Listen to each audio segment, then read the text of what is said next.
Hello everyone, welcome to my laboratory. Let us see question number 37 of chapter 4 law of motion. Will the speed change when an object moves on flat surface? Flat surface ಮೇಲೆ object move ಆಗ್ತಾ ಇದ್ರೆ speed change ಆಗುತ್ತಾ ಅಂತ ಕೇಳ್ತಿದ್ದಾರೆ. No. No ಅಂದ್ರೆ ಯಾವಾಗ ಬರಿಬಹುದು ನಾವು? If we consider an ideal surface or ideal flat surface. Ideal flat surface ಇದ್ರೆ speed change ಆಗೋದಿಲ್ಲ.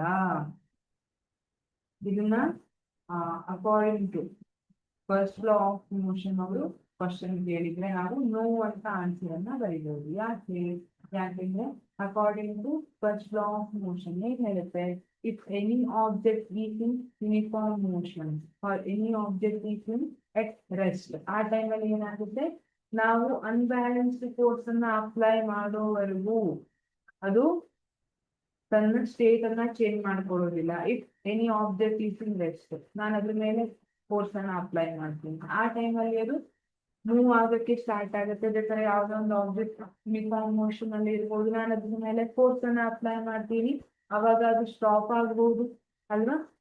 ಮೋಷನ್ ಇಂದ ಸ್ಟೇಟ್ ಆಫ್ ರೆಸ್ಟಿಗೆ ಬಂತು ಯಾವಾಗ ನಾನು ಎಕ್ಸ್ಟರ್ನಲಿ ಫೋರ್ಸ್ ಅನ್ನ ಅಪ್ಲೈ ಮಾಡಿದ್ರೆ.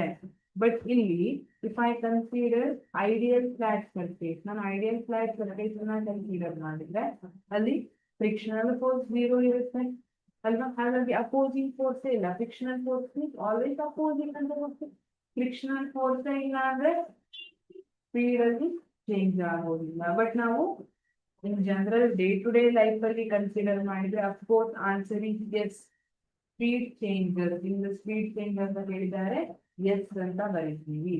ಯಾಕೆಂದ್ರೆ surface exert frictional force, surface frictional force ಅನ್ನ ಎಕ್ಸರ್ಟ್ ಮಾಡುತ್ತಾ ಇರುತ್ತೆ, ಅದು ಆಬ್ಜೆಕ್ಟ್ ಮೋಷನ್ ಅನ್ನ ಅಪೋಸ್ ಮಾಡ್ತಾ ಇರುತ್ತೆ ಅಂತ ಹೇಳ್ತೀವಿ.